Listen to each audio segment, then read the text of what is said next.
Welcome to the Week 15 recap. This was a low activity week, so no dividends received, no option trades, just the two, again, automated weekly buys. So I'll pop these open as usual. Nothing to really call out here except that the prices are down a bit. So for CGDV, two and a partial. As you can see, the partial is kind of getting pretty close to a whole share, meaning that again if the price dips below 33, the weekly buys will be buying three three plus shares a week.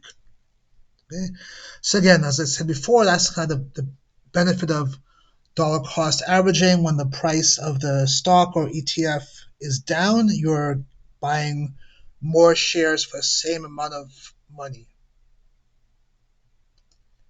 And then for DIVB, again, two and a partial share, so 2.207. Again, price down compared to some past weeks. Okay, so again, that's just the activity for the week, the two auto buys. So taking a look at the account, it's kind of a glass half full, glass half empty type of situation going on. So from a half empty, everything is of course down. JEPQ, FNILX, Microsoft all down about a little over 8%. Apple, more than double that. The new ETFs down as well, about 100 to $70 for the two. So again, pretty much everything is down. However, compared to last week, when we were thinking about 41,000, it's definitely a lot. Everything I've kind of picked up from then. Even the Nvidia put was at negative had a value of about over $1,000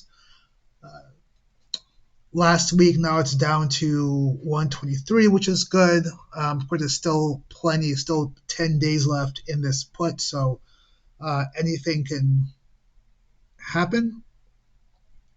But that's kind of the glass half full view. Is things are a lot better than they were last week. Okay.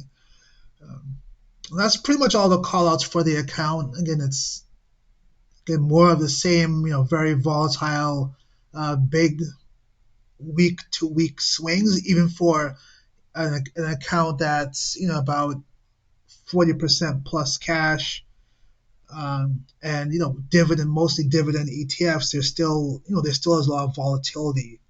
But of course, a big part of that is the Nvidia is selling puts, because again, that can be a $900 swing week to week.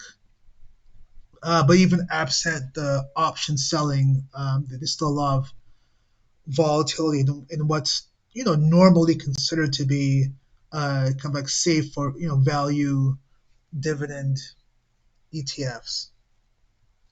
Yeah.